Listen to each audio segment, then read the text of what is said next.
하나님 말씀 보겠습니다. 요한복음 8장 7절에서 11절 말씀입니다.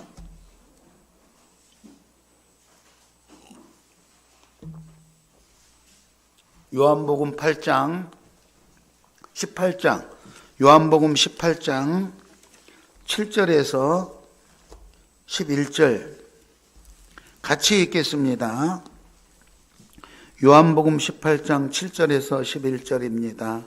이에 다시 누구를 찾느냐고 물으신데 그들이 말하되 나사렛 예수라 하거늘 예수께서 대답하시되 너희에게 내가 그니라 하였으니 나를 찾거든 이 사람들이 가는 것은 용납하라 하시니 이는 아버지께서 내게 주신 자 중에 하나도 하신 말씀을 응하게 하려 함이라.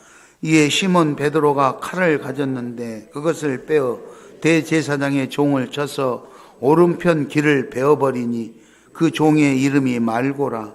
예수께서 베드로더러 이르되 칼을 칼집에 꽂으라. 아버지께서 주신 잔을 내가 마시지 아니하겠느냐 하시니라. 아멘. 이번 주는 그렇고 다음 주 부활주일 날에는 우리 찬양대 찬양하시기 바랍니다. 옆 사람하고 인사합니다. 한 주간 잘 지내셨습니까? 예, 오늘은 종려주일입니다.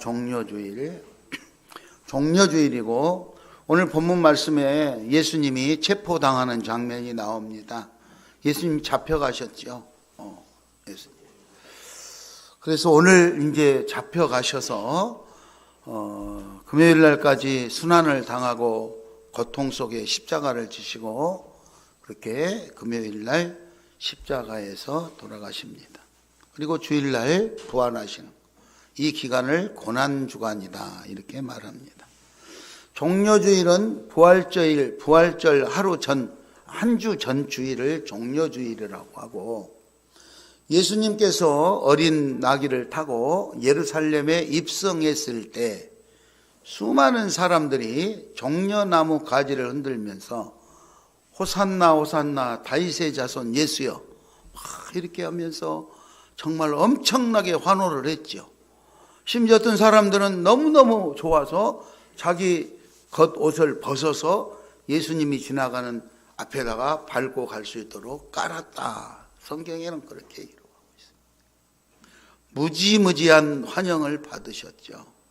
그런데 예수님은 그 환영하는 인파는 이제 예수님이 이 나라 임금님이 되셔서 새로운 시대가 열리는가 보다 하고 이렇게 기대했는데 정작 예수님은 죽기 위해서 가셨던 거예요. 죽기 위해서 가신 거예요. 예수님은 자발적으로 이 순환에 동참하신 거예요. 뭐 거부하면은 내가 이렇게 안 하고 싶다 그러면 시간적으로나 공간적으로 얼마든지 피할 수 있는 기회가 있었지만 예수님은 자발적으로 십자가를 지시는 그 예루살렘으로 입성하셨다 이 말입니다. 그러면 왜 그랬을까요? 예수님은 왜 그렇게 무모한 짓을 했을까요? 본문 요한복음 18장 4절 이하 5절에 보면 예수께서 그가 당할 일을 다 아시고 나아가 이르시되 너희가 누구를 찾느냐? 대답하되 나사렛 예수라 하거늘 이르되 내가 그니라 하시니 그를 파는 유다도 함께 있었더라. 그러니까 이제 예수님은 자기 제자 중에 하나인 유다가 나를 팔 것이고 나는 체포당할 것이다. 이거를 알고 계시면서도 예루살렘에 입성하셨고 실제로 나를 체포하러 찾아온 사람들에게 사람들이 묻자 누구를 찾아왔느냐 물으니까 예수를 잡으러 왔습니다. 내가 예수다. 이렇게 지금 대화하는 장면입니다. 이미 알고 있어요. 잡으러 올 거 알고 있었기 때문에 피하려면 피할 수 있었겠지요. 그런데 그러지 아니하였다. 대단한 예수님의 용기를 봅니다. 우리도 살면서 여러 가지 어려운 일들을 만날 때 피해버리고 싶을 때가 많아요. 신앙생활하다 힘들고 어려우면 피하고 싶을 때가 많아요. 그런데 여러분 기도하시고 예수의 이름으로 당당히 맞서시기 바랍니다. 그게 믿음이요 신앙인 거예요. 그래서 예수님은 불가능한 일이 일어날 때 믿음으로 기도하고 나갔던 그들에게 네 믿음대로 될지어다. 네 믿음이 너를 구원하였노라. 이렇게 말씀을 하시고 있는 것을 우리는 알 수 있습니다. 자, 이게 예수님이 이런 용기를 가지고 십자가를 지고 죽음의 길을 가면서도 자발적으로 행하셨던 데는 왜 그렇게 하셨을까? 첫째는 제자들에 대한 사랑의 표현입니다. 제자들의 사랑. 나는 이 고난을 지고 갈지라도 내 제자들은 이 고난에서부터 자유하게 만들어야 되겠다. 또 중보자로서 사명에 대해서 본을 보여줘야 돼요. 내가 고난이 오고 시련이 온다고 해서 내가 피해버리고 숨어버리는 것이 아니라 목숨을 잃는 이 고난이 다가와도 당당하게 맞서는 그런 모습을 본이 되어주시고, 그리고 세 번째는 하나님이 나에게 맡겨주신 영혼 한 영혼이라도 잃지 않으려고 하는 예수님의 은혜였던 거예요. 예수님의 은혜. 죄로부터 영혼을 보호하고 육체로부터 생명을 보호하는 이 일에 한 사람도 낙오되지 않고 다 보호하기 위한, 그래서 내가 대신 십자가를 지고 죽음의 길을 감으로 인해서 모두를 구원시키고 살릴 수 있다는 그 대전제하에 예수님은 자발적으로 십자가를 지셨다. 이게 예수님이 오늘 피하지 않고 정당하게 십자가의 길을 자발적으로 참여하신 내용입니다. 그러므로 오늘 예수님이 자발적으로 십자가를 지시러 가신 그곳에 우리를 향한 사랑도 있음을 믿으시기 바랍니다. 나를 위한 사랑도 있으심을 믿으시기 바랍니다. 그 믿음이 믿어져야 될 때 예수님에게 감사가 나오는 거예요. 나를 대신해서 죽으신 예수 그리스도, 그분에게 고마운 마음, 감사하는 마음이 나오는 거예요. 목사님을 위해서 죽으셨지 나를 위해서 죽었나? 이렇게 생각하면 감사가 안 나오는 것이죠. 예수님이 십자가를 지시는 것은 나를 위해서, 내 영혼을 살리기 위해서, 죄로부터 나를 구원시켜서 하기 위해서 십자가를 지셨다고 그렇게 믿어질 때, 그때 감사가 나올 줄 믿습니다. 자, 그러면 이런 예수님의 이런 말씀과 그리고 예수님의 이 고난의 순환에 참여하는 이 사건을 통해서 제자들의 반응은 어땠을까? 제자들의 반응. 여러분의 반응은 어떻습니까? 여러분은 어떻게 느끼십니까? 예수님이 나를 위해서 십자가를 지고 죽음의 길을 가셨다. 여러분은 어떻게 느끼십니까? 성경에 나와 있는 제자들의 반응을 소개하고자 합니다. 12제자 중에 하나인 가롯 유다라는 제자가 있었습니다. 그 가롯 유다의 행동은 3년 동안 예수님을 따라다니면서 훈련받고 충성된 제자 같았는데 결국은 예수님을 배신하는 행동을 하게 됩니다. 가롯 유다는 누구보다도 예수님의 사역에 대해서 잘 알고 있는 사람이었습니다. 그는 교회에서 헌금, 재정부를 맡아서 헌금을 다 관리하는 사람이었기 때문에 교회의 전체적인 교회에 대해서, 운영에 대해서 잘 알고 있고 예수님의 행동에 대해서 잘 알고 있고 과거는 어떻게 했으니까 내일은 어떻게 해야 될 것인지 이런 내용에 대해서 잘 알고 있는 사람이 유다입니다. 그런데 이 유다가 오늘 3절을 한번 같이 읽겠습니다. 3절을 읽겠습니다. 3절 시작. 대제사장들과 바리새인들에게 얻은 아랫 사람들을 데리고 등과 횃불과 무기를 가지고 그리로 오는지라.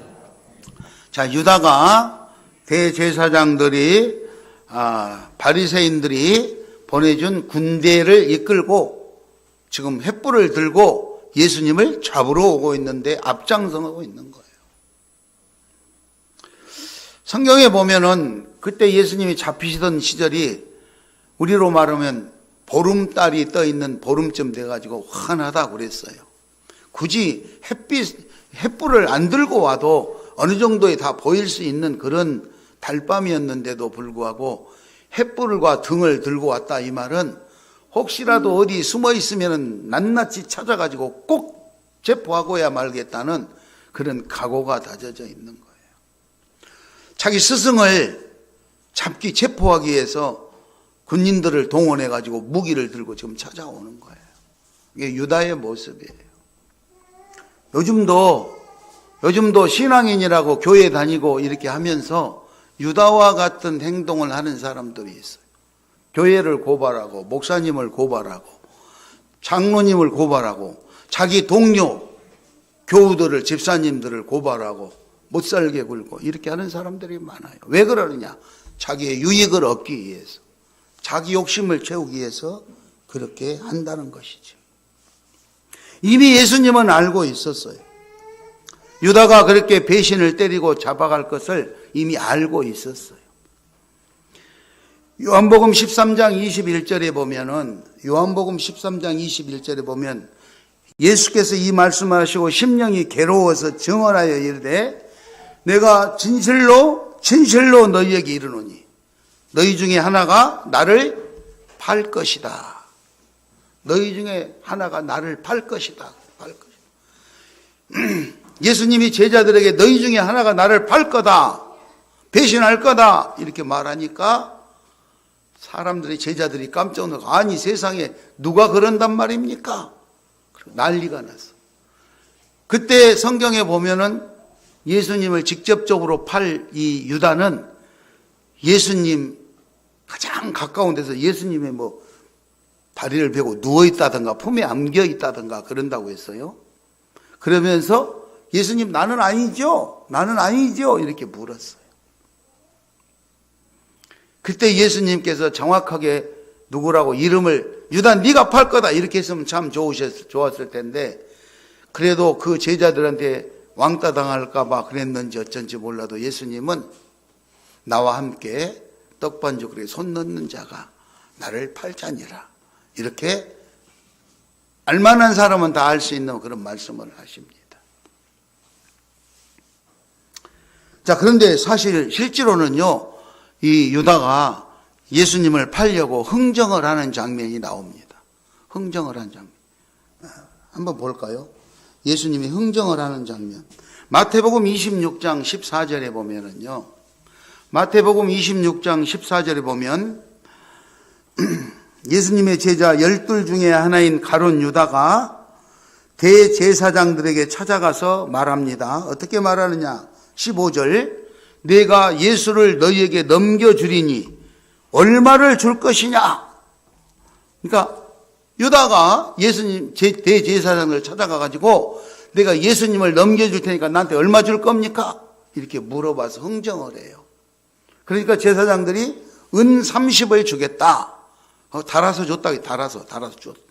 그걸 받고 그 순간부터 마태복음 26장 16절에 그때부터 어떻게든지 예수를 팔으려고 기회를 엿보고 정보를 주고 이렇게 했다 이거예요. 그런데 이날 예수님이 겟세마네 동산에 기도하러 간다는 것을 알고 이날 예수님이 동산에 기도하러 가니까 잡으러 가야 됩니다. 이렇게 해서 지금 군대를 이끌고 잡으러 오고 있는 거예요. 어떻게 보면 가장 가까운 제자였고 교육을 잘 받아야 될 사람인데 예수님을 파는 일에 앞장서는 가장 큰 배신을 하는 사람이 돼버렸다. 이게 오늘 현실입니다. 실질적으로 어쩌면 우리가 살아가는 이 신앙생활하는 이곳에서도 그런 일들이 나타날 수 있어요.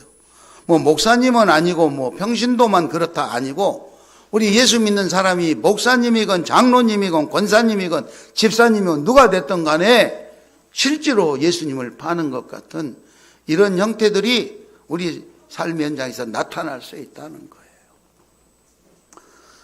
자, 두 번째 베드로의 행동에 대해서 하나 알아보려고 합니다. 제자 중에 상당히 자기가 제자라고 할 수 있을 정도로 그렇게 큰 소리를 치는 베드로는 어땠습니까? 오늘 본문 말씀에서 보니까 예수님을 잡으러 온 사람, 그죠? 예수님을 잡으러 온 사람에게 베드로가 어떻게 했어요? 칼을 빼가지고 귀를 잘랐다 그랬어요. 귀를. 예수님을 잡으러 오는 그 사람을 베드로가 칼을 빼서 귀를 잘라버리고, 어떻게 이럴 수가 있냐고 예수님을 지키는 것처럼 보여요. 엄청나게 충성스러워 보이잖아요. 그죠? 예수님을 지키기 위해서 예수님을 잡으러 온 그 사람들의 칼을 빼가지고 귀를 잘랐다 이 말입니다. 얼른 보기에 엄청나게 충성스러운 것 같죠? 그런데 그렇게 충성스러운 것 같은데 예수님이 뭐라고 하느냐? 우리 11절을 같이 한번 읽겠습니다. 11절을. 예수께서 베드로에게 이르되 칼을 칼집에 꽂으라. 아버지께서 주신 잔을 내가 마시지 아니하겠느냐.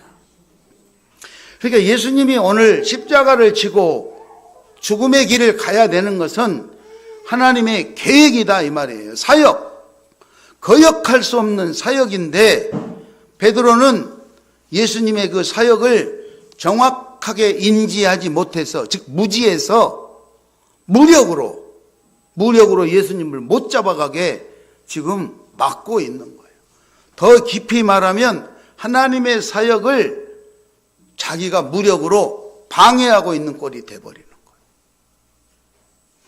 얼른 봤을 때는 충성해서 기인한 거지만 하나님 편에서 봤을 때는 하나님의 사역을 방해하는 꼴이 돼버렸다는 것이죠. 여러분, 예수님은 무력을 사용해서 십자가의 길을 피하고 싶은 그런 생각이 없으셨어요. 내가 죽음의 길을 가더라도 하나님의 뜻이 이루어지기를 바라는 것이죠. 오늘 그 잔을, 아버지께서 주신 잔을 내가 마시지 아니할 수 없다. 이거는 자원하는 순종이에요. 철저한 순종입니다. 철저한 순종. 여러분, 우리도 순종할 수 있기를 바랍니다. 우리는 오늘 이 본문 말씀에서 예수님의 용기, 그리고 예수님의 절대적인 순종, 그리고 예수님의 능력이 나타난 것을 알 수가 있습니다. 6절에 보면은요, 본문 6절에 보면 예수께서 그들에게 내가 그니라 하실 때에 그들이 물러가서 땅에 엎드러졌다 그랬어. 예수님을 체포하러 온 사람들이 와서 찾아왔기 때문에 누구를 찾습니까? 나사렛 예수를 찾습니다. 내가 그 사람입니다. 그랬더니 잡으러 온 그 사람들이 땅에 엎드려 꼬꾸라졌다. 그 정도로 예수 그리스도의 능력이 있고 그들을 바로 제압시킬 수도 있지만 예수님은 무력을 사용하지 아니하고 하나님이 계획하신 일을 이루기 위해서 스스로 십자가의 길을 가셨다 이 말이에요. 여러분, 우리는 베드로처럼 잘 알지 못해서 과오를 범하는 일이 없기를 바랍니다. 그래서 성경 말씀을 열심히 묵상하고 하나님 말씀을 묵상해서 하나님 은혜 아래서 하나님 계획 따라 잘 실천할 수 있기를 바랍니다. 또 반면으로 이 유다처럼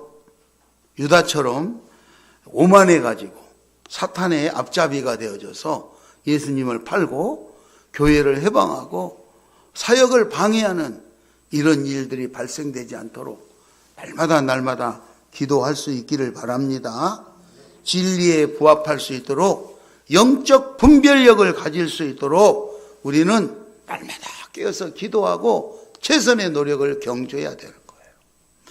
잘 모르면 베드로처럼 만용을 부리게 되고 또 잘 알아도 영적 분별력이 없이 내가 오만해지면 이런 사고를 치고 예수님을 파는 엄청난 범죄를 저지르게 되어 있다는 거예요. 여러분, 신앙의 단계는 첫 번째가 따라서 하겠습니다. 듣는 단계. 예, 믿음은 말씀을 듣는 데서 시작한다 그랬어요. 말씀을 듣기 위해서 예배에 빠지지 않는 거예요. 설교 시간에 빠지지 않고 열심히 와서 듣고, 공예배 때마다 듣고, 세미나에 가서도 듣고, 그렇잖아요. 예배 말씀을 들으려고 노력. 첫 번째가 듣는다. 말씀을 듣는다. 두 번째 따라서 합니다. 체험 단계. 체험 단계. 예, 말씀을 들었으면 그 말씀이 내 삶에서 현실적으로 이루어지는 단계를 체험해야 된다는 거예요. 하나님의 말씀은 하나님의 말씀이고 나는 나대로 가버리면 일치가 안 되잖아요. 그렇잖아요. 내가 너무너무 힘들어요. 코로나도 힘들고 힘들어요. 저도 지금 너무너무 힘들어요. 서 있기가 힘들 정도로 힘들어요. 왜? 어제 무갑에서 삽으로 막 화단 만들고 땅 파고 막 했어요. 돌 고르고 아침부터 허리가 끊어지려고 그래. 너무너무 힘들어요. 힘들어도, 그렇죠? 힘들어도 새벽에 일어나서 뭐 교회 와서 오늘 기도하고 시온의 집에 가서 6시에 예배 드리고 다 하는 거예요. 얼마나 힘들어요. 그런데 예수님이 그랬잖아요. 잘 아는 거. 수고하고 무거운 짐진 자들아 다 내게로 오라. 내가 너희를 편히 쉬게 하리라. 그 말씀을 기억하면서 하나님 나 너무너무 힘들어요. 어쩌다 무갑 성전을 저에게 주셔서 그거 공사하고 이리저리 진두지휘하고 너무 몸도 마음도 지치고 거기 땅 파서 또 정리해야 되니까 너무 힘들어요. 장로님이 어제 화장실 그 설비하는데 왔다 갔다 하면서 내가 화단을 정리하고 땅을 이렇게 넓혀가니까 거기는 원래는 우리 땅이 아니고 이제 개울이 이렇게 있는데 그 펜스 옆에 이제 개울 버려진 땅이거든요. 그거를 화단을 만들면 좋을 것 같아서 그거를 막 만들었어요. 그랬더니 다른 교회 장로님이 지나다니다가 목사님 800만 원 벌으셨네. 조금 있다가 목사님 1600만 원 벌으셨네. 그 말이 무슨 말이에요? 평당 400만 원이면 4평에 있으면 1600만 원 버는 거 아닙니까? 남의 땅 개간했으니까 그러시는 거예요. 듣고 보니까 그 말도 맞아. 한 평 개간하는데 400만 원이면 허리도 아프지요? 이래가면서 웃으면서 어제 그렇게 했어요. 여러분 하나님 앞에 일하다가 힘들고 그럴 때 내가 너무 힘드니까 어떤 방법을 찾을까? 하나님 의지하시기 바랍니다. 그게 체험을 하고 내가 이렇게 기도를 했더니 수고하는 무거운 짐진 자들아 다 내게로 오라. 내가 너를 편히 쉬게 하리라. 그래서 예수님 제가 너무 힘들어요. 그러면서 기도하고 예수님 의지하고 그렇게 했어요. 어제 그렇게 무갑에 공사를 하다가 점심을 먹으러 식당에 갔어요. 거기 일하는 사람들 먼저 다 갔다 오고 저는 아내하고 사모님하고 저하고 둘이 늦게 1시 넘어서 그 사람들 밥 먹고 와서 다 있기다. 우리는 늦게 다 둘이서 밥 먹으러 갔어요. 태촌 식당에 가서 밥 먹으러 가서 둘이 앉아 있는데 앞에 이리 보니까 목사님이 앉아 계시는 거예요. 그 목사님은 은퇴하시고 혼자 사시는데 얼마 전에 사모님이 돌아가셔서 혼자 계세요. 그러니까 점심때 되면 여기 식당 저기 식당에 가시면서 한 그릇 사 먹는데 오늘도 그 식당에 식사를 하러 오셨대요. 거기서 만났어요. 목사님 혼자 오셨으면 우리하고 같이 먹어요. 제가 사드릴게요. 우리 셋이서 먹는데 그 목사님이 식당에서 그렇게 말씀하시는 거예요. 사실은 오늘 내가 이 식당에 오려고 했던 것이 아니라 여기서 저쪽으로 좀 더 가가지고 다른 식당인데 그 식당에 맛있는 걸 그거 먹으러 가는 도중에 이 식당 간판이 확 자기 눈에 들어오더라는 거야. 그래서 이거 오늘 이 식당이 간판이 확 들어 그냥 여기 가서 탕이나 한 그릇 먹을까? 그리고 그 식당에 들어와서 지금 주문을 해놓고 핸드폰 보고 이렇게 있는데 제가 본 거예요. 그래서 탕 취소하세요. 그리고 우리 맛있는 거 먹어요. 그러니까 사드렸어요. 그랬더니 하나님 감사해요. 나 같은 은퇴하고 나 같은 별 볼 일 없는 목사를 하나님 이렇게 귀한 목사님 만나서 대접받게 해주셔서 너무너무 감사합니다. 계획도 없고 만남도 없고 아무것도 아닌데 다른 식당에 가려고 그랬는데 우연히 여기 들어오게 됐고 우연히 만났잖아요. 그 식당에서 먼저 먹고 가고 나중 먹고 가면은 이게 못 만날 수도 있는데 그렇게 만나가지고 그래서 그 전에도 한번 만났어요. 그 전에도 우연히 추어탕 한 그릇 먹고 간다고 거기 가서 그 목사님을 우연히 만났어요. 그래서 제가 그랬어요. 목사님, 하나님 목사님을 너무너무 사랑하니까 이렇게 우연한 기회라도 후배 목사들을 만나가지고 교제할 수 있도록 하신 거네요.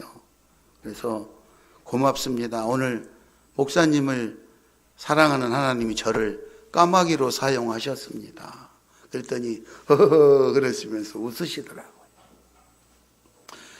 여러분, 우연인 것 같아도 그렇게 가다가 우연한 사람을 만나고 대우를 받고 그렇게 대접을 받고 그렇게 되는 거예요. 오늘 예수님이 잡혀간 체포당하던 그날 예수님은 알면서도 체포당하셨어요. 알면서도 죽음의 길을 가셨어요. 그거는 저와 여러분을 사랑하시기 때문이라는 것을 믿으시기 바랍니다. 반면에 제자들 12제자 중에 2명을 소개했는데 한 사람은 예수님을 팔아먹으려고 대제사장들하고 가서 흥정을 해가지고 내가 예수를 넘겨주면 나한테 얼마를 줄 겁니까? 이렇게 하는 배신의 아이콘이 됐고, 베드로는 예수님을 지켜보겠다고 칼을 빼가지고 잡으러 온 사람의 길을 자르면서 그렇게 충성을 다해 보였었지만 결국은 보니까 예수님이 칼을 칼집에 꽂아라. 하나님이 내게 주신 잔을 내가 마시지 않을 수가 없다. 그러니까 무력으로 사역을 방해하는 것이 아니라 하나님의 사명자의 길을 가기 위해서는 고난과 시련이 있어도 죽음의 길이 있어도 그거를 가야 된다는 거예요. 한 가지 예화를 말씀드리고 마치도록 하겠습니다. 설교를 준비하면서 주석을 보니까 주석에 나와 있더라고요. 어느 랍비가 유대인에게 물었답니다. 랍비는 이스라엘 여기 선생님이죠. 유대인들에게 물었대요. 뭐라고 물었느냐? 길을 가다가 돈이 두툼하게 들어있는 지갑을 주웠다 이거예요. 지갑을. 길을 가다가 돈이 가득 들어있는 지갑을 주웠는데 어떻게 할 겁니까? 그리고 물었대요. 그랬더니 첫 번째 사람이 그러면요, 내가 요즘에 돈이 너무너무 어려워가지고 하나님, 내가 너무 힘들고 어려우니까 저한테도 돈 좀 주세요. 기도하는 중이었는데 요거 발견됐으니까 하나님이 주신 것으로 알고 내가 당연히 써야지요. 이랬대. 그랬더니 그 선생님이 그거는 도둑이 되는 겁니다. 도둑이 되는 거. 두 번째 사람한테 물었답니다. 길을 가다가 돈이 가득 들어있는 지갑을 주웠는데 어떻게 하시겠습니까? 그랬더니 이 사람은 주인을 찾아드려야죠. 그랬대. 주인을 찾아드려야죠. 그랬더니 선생님이 대답하기를 그거는 바보짓입니다. 그랬대. 바보짓이라. 그럼 어떻게 할 거예요? 자기가 갖는 것도 도둑이고 주인 찾아줘도 바보고. 세 번째 사람에게 물었답니다. 당신 가다가 길거리에서 돈이 두툼하게 들어있는 지갑을 주웠는데 어떻게 하시겠습니까? 그랬더니 그분이 대답하는 말씀이 내게 지금 형편으로 봐서는 내가 이거 꼭 쓰고 싶습니다. 그런데 내 양심으로 봐서는 주인을 또 찾아줘야 되는 것이 나를 괴롭게 합니다. 쓸까 찾아줄까 쓸까 찾아줄까 고민이 됩니다. 수많은 갈등이 됩니다. 그래서 나도 내 마음을 어떻게 못해서 하나님께 맡기겠습니다. 하나님이 어떻게든지 내 마음을 정리해줘서 하나님이 시키는 대로 그렇게 하겠습니다. 그렇게 답을 했답니다. 그랬더니 선생님이 옳습니다. 당신 계획이 맞습니다. 1번과 2번은 주인을 찾아주고 자기가 써버리고 이거는 자기가 결정한 거예요. 한마디로 자기가. 모든 일을 매사에 자기가 결정한 거예요. 그런데 3번은 모든 일을 하나님께 의지하고 하나님께 물어보고 결정했다 이 말입니다. 여러분, 위기를 만나거나 아니면 기쁨이 넘치거나 어떤 경우를 만나더라도 내가 결정하기보다 하나님께 기도하시고 하나님께 결정권을 드려서 하나님의 말씀에 순종하는 저와 여러분이 될 수 있기를 바랍니다. 오늘 예수님은 십자가를 지러 가는 그 마지막 순간에도 자기가 결정을 하는 것이 아니라 아버지가 내게 주신 잔을 내가 마시지 아니할 수 없다고 자진해서 순환의 길을 걸어가시는 예수 그리스도의 모습을 보지만, 베드로와 이 유다는 자기가 결정한 거예요. 예수님을 파는 것도 자기가 결정한 거예요. 제사장한테 찾아가서 내가 예수를 넘겨주면 얼마 줄 겁니까 하고 자기가 흥정해서 결정한 거예요. 베드로가 예수님을 지키겠다고 말고의 길을 자른 것도 자기가 결정한 거예요. 여러분, 매사에 자기가 결정하고 나면 머지않아 후회하는 경우도 있어요. 베드로는요, 내가 자기가 결정해서 예수님의 사람이라고 그럴 때 그거를 아니라고 강력하게 부인했는데, 잠시도 못 가서 닭이 울 때 그 잘못된 것을 깨닫고 눈물을 흘리며 통곡하고 울었다 그랬어요. 우리 사람의 결정은 그 순간에 바른 것 같아도 잠깐 돌아서서 보면은 오류가 많아서 후회하고 실수하고 실패하는 경우가 많아요. 종려주의를 맞이해서 고난에 동참하는 사랑하는 우리 시온 가족 여러분들, 여러분의 닥쳐진 고난이나 그리고 여러분의 닥쳐진 기쁨이가 어느 것이 됐건 늘 예수 그리스도 안에서 기도하시고 하나님 말씀 안에서 선택하시고 승리하시는 여러분들 되시기 바랍니다. 모든 결정권을 하나님께 드리셔서 결정 이후에 하나님이 책임져 주는 멋있는 그리스도의 삶이 되기를 예수의 이름으로 축원합니다.